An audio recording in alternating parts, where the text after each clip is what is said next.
All right, let's rock and roll like Billy Joel. On the final Thursday of the month of April, it's also the final day of the month of April. Tomorrow brings in May. And we're so excited to be with you, everybody. It's the penultimate episode here of the United Podcast. Starting a bit early tonight, you might wonder why I'm in a suit, why our guest in a minute, Scott Stano's in a suit. That's because tonight is also Gannon Athletics' end-of-the-year celebration, which gets underway in about an hour and a half. So we're moving things up a little bit early tonight, getting you some great podcast talk before we hit the top of the hour. But so excited to be with you here inside the UPick 6 Tap House on the corner of 4th and State. It's a beautiful afternoon, turned into some great weather. More than happy to be with you here on this show. As we mentioned, this is the penultimate episode of United Podcast, where we talk all things Gannon Athletics, the features with student athletes, fun segments to talk about, and of course, much more. Our final episode will be next Thursday at Pier 6. So wrapping up the season. It's been a wonderful season. So many great stories and memories. And we thank you all for following along with us here throughout the entire season. We'll get to Coach Stano in just a second. Before that, we're going to start, as we always do, with our dish of the day here on this podcast.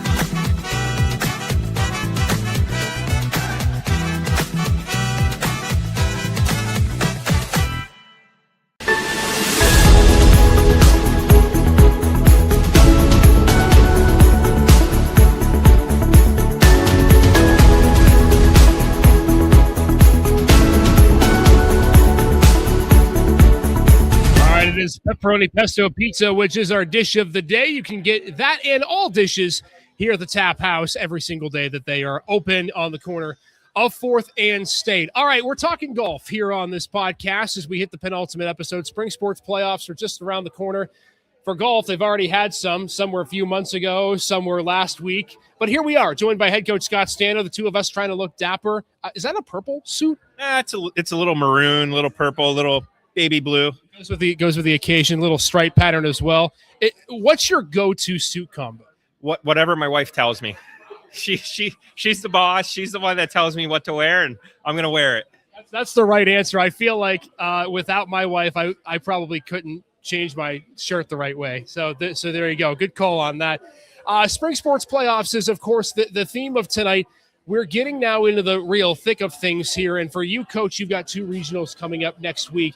Let's reminisce back for just a couple of minutes at what you accomplished last week in the PSAC Championship. It's now not 1, not 2, not 3, not 4, not 5, not 6. It's 1 for that, 2 now for the second hand, 7 straight PSAC championships for the women's golf team. Some feats. Hard to believe that you've been able to do it year in, year out. Take us through what that was like to be able to win a 7th. Yeah, it was an unbelievable experience. I was so proud of the girls for fighting the entire time. One of the best things that I could say was the positivity, the never give up. I mean, we understood going in Westchester was going to be a very, very, very good team. And they have that self of accomplishment, like, hey, we won it. It wasn't like they just showed up and they won it naturally, right? They had to go out and they had to earn it. I really believe the tide turned on the 3rd round. We were down by 5 at the moment, and Alex chipped in for birdie on 9, and then the girl from Westchester, who she was paired with, I believe she 3-putted. So we don't get that up and down, and if she makes that putt, we're 7 down and we're battling. Instead, we were down 3, and that's kind of where the momentum changed. And I was really also proud of how they finished. The day before, we didn't really play the last 4 holes as well. And then on the final round, I believe they played that final 4-hole stretch. I want to say it was even par or 1 under as a team of the counting scores. And so they really clutched up and, they pulled away. They did not let the nerves get the best of them. And they did everything that they could to get the ball in the hole the quickest. And, I'm really proud of them. But most importantly, they were proud of each other. You have said, and I believe in your post-match comments, you mentioned that this one felt almost more rewarding than the others. Not that the others don't, but you've had a few in there where you've just dominated, right? You won by more than 20 strokes last year. It really wasn't a competitive field. What about the pulling out a tight victory makes it maybe a little bit more appetizing than knowing at the beginning of the final day that you're just running away with this? Yeah, it reminded me of a lot like our second one that we won, where we beat Mercyhurst in a playoff. And that was a situation back then, 5 years ago, I believe it was. Yeah, that we did not finish well. I think we were up by 5, 6, and we had a bunch of bogeys and doubles coming in, and we went to a playoff, and they were kind of on their shell-shocked face, and we gathered everybody together and was like, we're not losing this. We're going to hit some good quality shots. Now it's a new beginning. Same thing for this, where it was a new beginning, right? And, you had to focus on one shot at a time, and you had to go earn it. Westchester's good, and they're not going to go away anytime soon. And so to be able to put it all together, I mean, just seeing their faces, like we came from behind and we won, the smiles on their faces, that was just, it meant the world to me, that how happy they were. That made me so much happier too. Alex LeCure, who last year was tied for third in the conference, she got to learn behind Dee Dee Peterson, and we saw her at the beginning of the tournament maybe not play exactly how she wanted to. Then day 2, she got within striking distance, and then we just saw the consistency on the last day, right? She shoots a 1 over, she chips in a 9 like you talked about. How happy were you for her to be able to get that medal and end up the winner at the individual?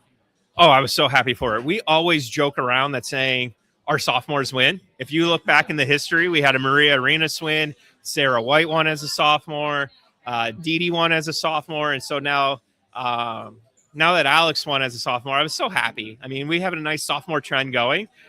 Anna next year. No, just joking. But, no, I'm so happy for Alex. I mean, she works really hard. She cares so much about the team. We always say the more that she plays, the better off she gets. And that just showed in the tournament. I mean, she got more reps in, and, she played really outstanding golf, and she was laser focused, but the whole team was locked in. I mean, when we went to the golf course and we did our talk before, I mean, I would say that was the most locked in that they've been in all year. I mean, the focus was at an all-time high. They had a good warm-up session.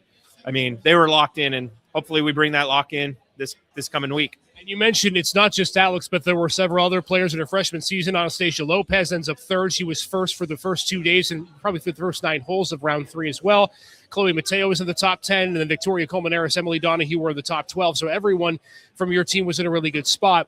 Now let's flip the page to regional. We'll start on the women's side, Scott, since that's kind of where we are. It is a familiar course that you're going to in Findlay Country Club for the women. They've hosted a bunch of tournaments, right? They have hosted national championships before, men's and women's regionals alike. Take us through the expectation from a course that you know very, very well. Yeah, it's a great championship golf course. It's a golf course that's your traditional country club where there's not a lot of out of bounds. There's not too many penalty areas, but it's hard. I mean, you got very fast greens. You have thick rough around the greens, but it's a fair test of golf. It's a thinker's golf course. It's one where it's a little bit on the old school level where, it's, if you put some pins in some tougher spots, it might be harder to get to, but it's really a really, really awesome golf course. We enjoy going there every year. Findlay hosts in October. So it's going to be interesting to see how that golf course compares in early May to October. I would imagine it's probably going to be similar where it's kind of wet, thicker rough, but the conditions are always awesome, good competition, and it's going to be a marathon. You can't win it on the first day. It's important to get our, foot off on the right, step on the right foot on the first day. But we just play our own game. We play our own style, and we'll see what happens. What can you learn, this team specifically? I mean, I know you know the course well, but from when you played there in the fall, we know the powerhouse that they are in golf. What can you learn from that first time out from the fall that you try to translate here into the region? Well, the self-belief. If you look at our stats, it was a 54-hole event. We played 36 holes the first day, and we put ourselves in position. We were 4th after the first day. And I don't know if nerves got the best of us because we were beating some top teams there, after 36 holes. If the pressure, oh my gosh, we're beating Tampa, we're beating, Missouri St. Louis and Ferris State at that time and a bunch of other good schools. I don't know if the nerves got to them, but now they have that self-belief like, hey, we played this golf course really well and we can do it again. Yeah, no doubt. And I think the biggest thing that you guys know is the experience factor. You have a good multitude of people that are going to be back in the starting lineup that were part of the regional last year. How do you draw on that fact? Yeah, they learn every year that this is a hard golf course. It demands you, like the golf course demands you mentally, but the actual tournament itself is demanding too. It is a lot of pressure, a lot of nerves, and they did a really good job last week of controlling their nerves. So I have to depend on them understanding and controlling their nerves, what they did last year, how they felt, and how they felt last week at the tournament as well. So the more times they play in these, the better and more comfortable that they'll feel. But everybody gets nervous off the first tee. Look at Rory McIlroy. He says he got nervous on the first tee at the Masters. So everyone's going to be nervous, but it's just how you can control those nerves, and you can relate to muscle memory. You controlled those nerves well last week, and let's continue to control our nerves, take extra breaths, and you'll be fine. And as you mentioned, it's a marathon, right? You have a 3-day tournament. It's not like you have to play 18 holes and that's it. It's a lot of time to make mistakes and correct mistakes and eventually get back on the winning track. Let's go to the men's side. Been a while since you've been in postseason competition. Of course, the PSAC championship is in the fall. Third place finish at that. I imagine the guys are licking their chops to get back into the postseason. Yeah, they're excited. They've had great success at UPJ the last couple of years at Sunny Hannah. They've had a couple of weeks off. They had some great practice. We're going to have a couple good practices leading up to it, and they're excited to get back to it. I mean, they want it. They understand that we took second in last year's regional. I mean, tied, but, with the technicality of the scorecard. Spend a whole hour on that. Yeah. But, they want the trophy. They want to go to Vegas. That's their goal. That's the expectations. And they've been working hard for the whole year for this specific tournament. So we're really excited for that as well. You mentioned Sunny Hannah Country Club in your preview, and that'll come out on Monday for the guys. It's an extremely great course and a great test in golf, kind of like Findlay Country Club. You got a chance to play there in the fall. I know assistant coach Brent Zenowich was for the most part with the team. A course maybe not as familiar to the team, but what are some of the expectations when you look at what that course has to offer and the challenges it might be able to present? Yeah, it's a par 70, so it's a lot different than what we're normally. We're used to playing 72s. This one, another challenge that we're going to have is the par 3s. That's the real challenge of the golf course. They're long. I mean, some of them are 225, 230. That's the tee to the golf course. So understanding that birdie opportunities might not be coming as often. There are times where you can make birdies on some par 4s. There's some shorter ones. But understanding like, hey, there's not going to be four or five par 5s that we can drive home, drive and hit 3-wood and be on the green at 2 to make a 2-putt birdie. I mean, those options aren't going to be there. So the key is, understanding that par's okay.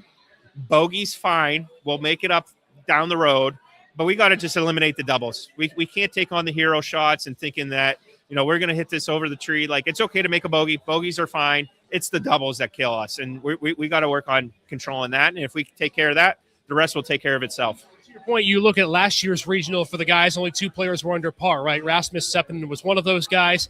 Is that something you expect year in, year out? You mentioned par is a great score, right? Yeah. Even par, 1 over, 1 under, is that kind of the ledger to winning an individual medal at a tournament like this? Yeah, even if you get to, depending on how thick the rough is and how fast these greens are, maybe 1 or 2 over is going to win. I mean, it is a competition in which you're not going to be able to shoot lights out. If somebody shoots 10 under to win this, I'll be shocked. I'll tip the cap. They're not going to let us get there just because of the pins and the greens and everything like that. It is a focus. It's not quite a U.S. Open, but it's kind of a U.S. Open feel where par is always going to be a good score. Eliminate the doubles, make your pars, and the rest will take care of itself. We saw so many of your players last year perform well in the biggest moments of the regional, especially down the stretch. We saw Rasmus in that 12-foot birdie putt he made, an undulating greens on the 18th to tie the match. You have a lot of experience coming back for the guys. Rasmus Seppinen's back in the lineup. Giovanni Di Lorenzi's making another start at the regional. Mattia Perini is in there as well. And you had Jacob Woloch play the last round of the regional last year as a sub for you guys. Take me through what the experience of the guys' team might be able to do in helping a player like a Mario Estevez at the regional. Oh, yeah, they've taken Mario under the wing. Mario's an outstanding player. He has the utmost talent. And so what they've been kind of doing is taking him under the wing. I mean, a lot of those guys played at Nationals too. Jake did not play at Nationals, but he was an alternate. And so he got the feel of what it's like to be against the top teams in the nation and what it takes to win. And a lot of things, I mean, we got paired with Oklahoma Christian for 2 days, and they really showed no emotion. I mean, they just had the head down, locked in the whole time. And playing, like we said, in those big events, you can only get more comfortable playing in those events. So, those guys have been leaning on Mario. We're going to, tell everybody, just calm down, have fun. We're not having open heart surgery. We're not performing open heart surgery. So, we're just playing a sport that we love. And if we take one shot at a time, those guys have the utmost talent, and I have the utmost confidence in them. They'll be just fine at regionals. How do you relax in a sport where relaxation is hard to come by? It's an emotional sport. It's a mental sport. but you've been a coach long enough and you've had enough experience in this sport. What are the things that you have to do, men or women at this level, to be able to have success? You have to go, as Happy Gilmore said, your happy place. And as cliche as that sounds, it's true. If you are, a lot of times we play 36 holes in a day, and that's a 10-hour day. And if you're locked in for 10 hours, your brain's going to be fried come the end of the day. In between shots, yeah, you can think, but you have to clear your mind. If you don't clear your mind, you're not going to be successful. If you're worrying about the past, kind of a lot like in life, if you worry about the past, it's going to affect you for your future, right? And so what we're trying to tell all our, the guys and the girls is like, what's done is done. There's nothing you can do about it. If you want to focus on your next shot, you can focus on your next shot, but you have to zone out every now and again. Think about something. Each individual is different. Some of them like the analytics. Some like to talk about food. It just depends on who the one individual is. But you have to, you can't be locked in for 10 straight hours or you're going to go for mine. So you got to just relax at some point in time. And whether they're hitting the shots, there's times where I wish it was me hitting the shots. I can't, but I just, they have all the ability in the world. I just try to help and guide them and, steer them in the right direction and, calm them down. Like if they need to vent, I'm here to listen to them vent. If they need a pep talk, I'm here to give them a pep talk. Each individual is different, but it's just like you got to relax and let the past go. It is so fascinating to hear a coach say, hey, when you're in competition, relax and think about something different for a change. You don't get that in other sports. Is that something that's difficult for you to tell them? Or how long did it take you to learn that taking a mental break in this sport specifically has to happen? I'm still trying to teach them because some of them can't get it's hard. It's very easy said and done. If you just made a double bogey on the last hole, you're thinking about that last shot. Like you're thinking about what you're doing. And the tunnel vision, what separates an average player to a good player to an elite player, it's done. It's over with. Like one of the best quotes I saw was Jason Day. He was making pars nonstop at the Masters. But he said, I knew my statistics says I'm going to make 4 birdies. You just don't know where it's coming from. We're going to look forward. And that separates a tour pro from somebody else, right? Focusing on behind, it's going to affect your future. You got to just look ahead. You can't worry about the past. Man, regionals coming up early this upcoming week, Monday through Wednesday for the women, Thursday through Saturday for the men. When it's all said and done, I know you hope the outcome is for both these teams to be able to advance the national championships. What would you like your players to get out of this, and besides the result that comes? It's an honor. It's an honor to compete at the NCAAs. It doesn't matter if it's a regional, the national championship. Each year, each group, it's different, right? And so next year's not guaranteed. We want to think it's guaranteed to come back, and we've been on a very nice run, but nothing's ever guaranteed. Nothing's guaranteed in life. So enjoy the entire moment. It's an honor and it's a privilege to play in this event and have fun, right? Like I said, we're playing a college sport. There's a lot worse things that we can be doing in life right now. Let's have the mentality of let's go out, have fun, respect the tournament, respect our opponents, and the rest will take care of itself. We're going to have a good time. Can't wait. 6 days of great golf. We hope for Scott's sake that he doesn't have to fear about multiple things on Sunday night and the Sabres get it done tomorrow, but we'll figure that out tomorrow when it happens, man. Best of luck this week, and again, hope continued success for these two teams. Yeah, thank you. Go Sabres for one. Go Golden Knights. And thank you to Isaac. Thank you to our administrative team for everything that everybody's done throughout the whole year. You pick 6. Everybody, it's been a really great season, and good luck to the rest of the spring teams as well. And this was a fun year academics for Gannon. No doubt. Went by quick, as it always does.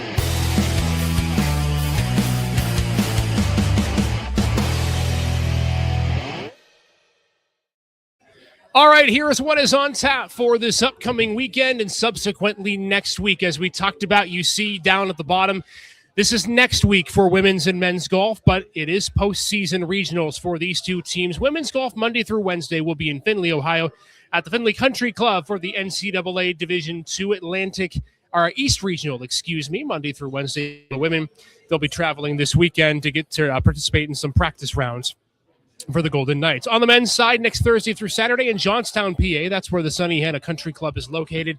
The Golden Knights will look to advance to national championships for the 5th time in the last 6 years. Like Coach Stano said, so much easier said than done.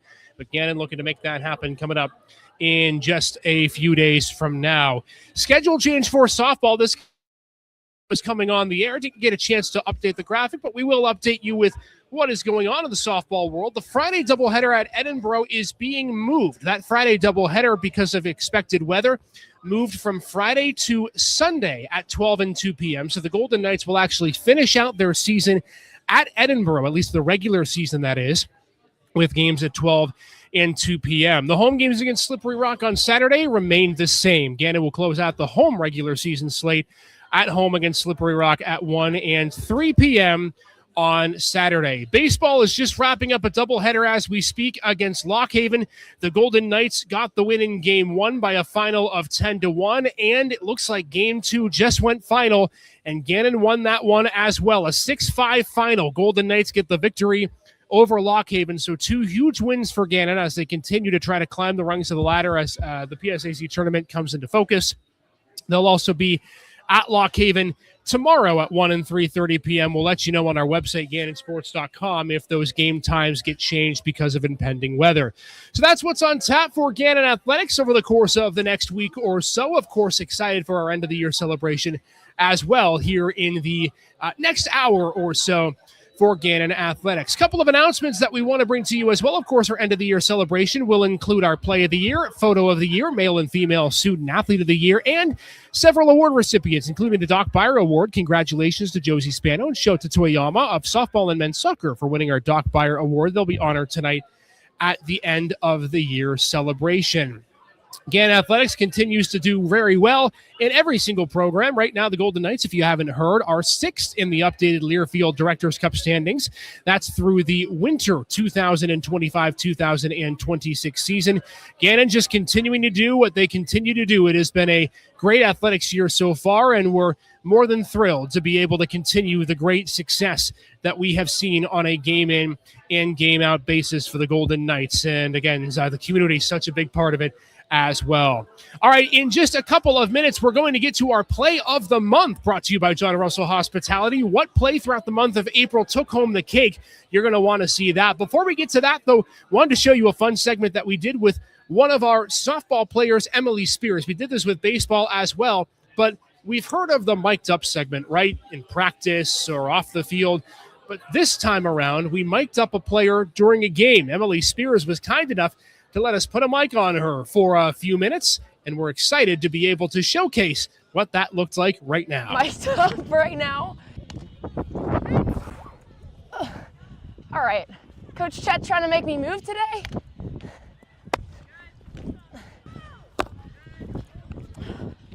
Oh my gosh, got my little sidearm. Just gonna take in the sun real quick. Feeling good. Sun's out, feeling good. Sun's out, guns out. 2, yes, 3, 4, 5, 6, 7!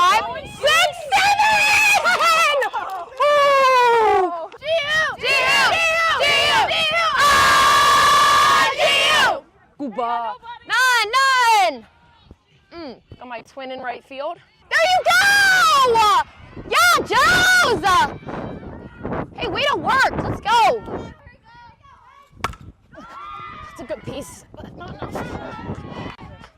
Thanks. Yep. She's coming in and out. Her rise can hang in the zone. Like, I hit that rise. So just you can hang in the zone. Well, I got out, but it was a good at bat. Can't do anything about it. Good pitch! What up, babe? Way to work. One out. You can go two. Good, Sadie. Great play. Way to work, Jenna! Atta, baby! 2-2-2, strike hitter! 2 strike hitter! 2 strike hitter! 2-2-2, strike hitter!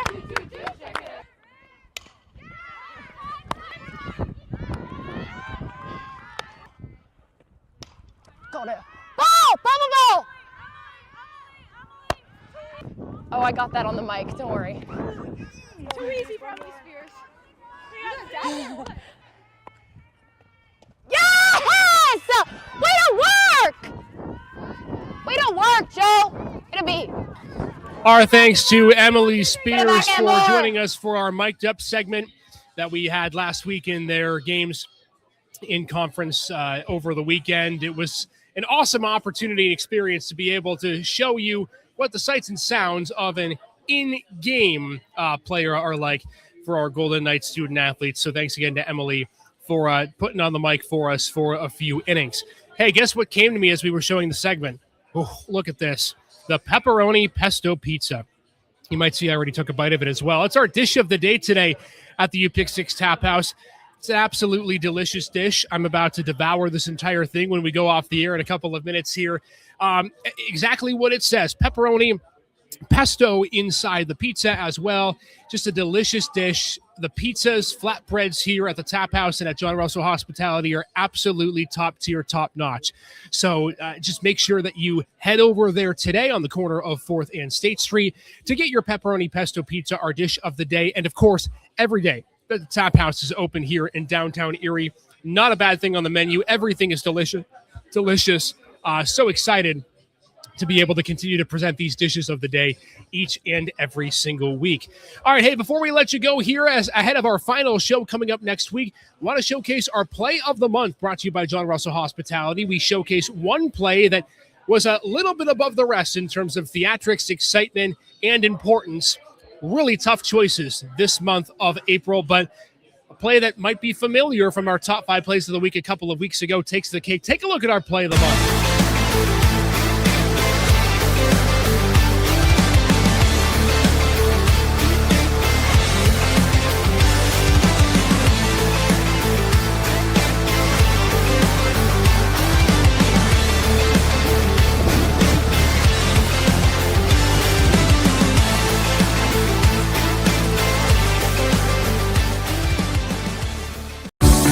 At John Russell Hospitality, every restaurant tells a story of flavor, community, and unforgettable moments. From handcrafted meals to welcoming spaces, we bring people together around a table. John Russell Hospitality, where great food meets genuine companionship. Make sure to visit one of our 6 locations today.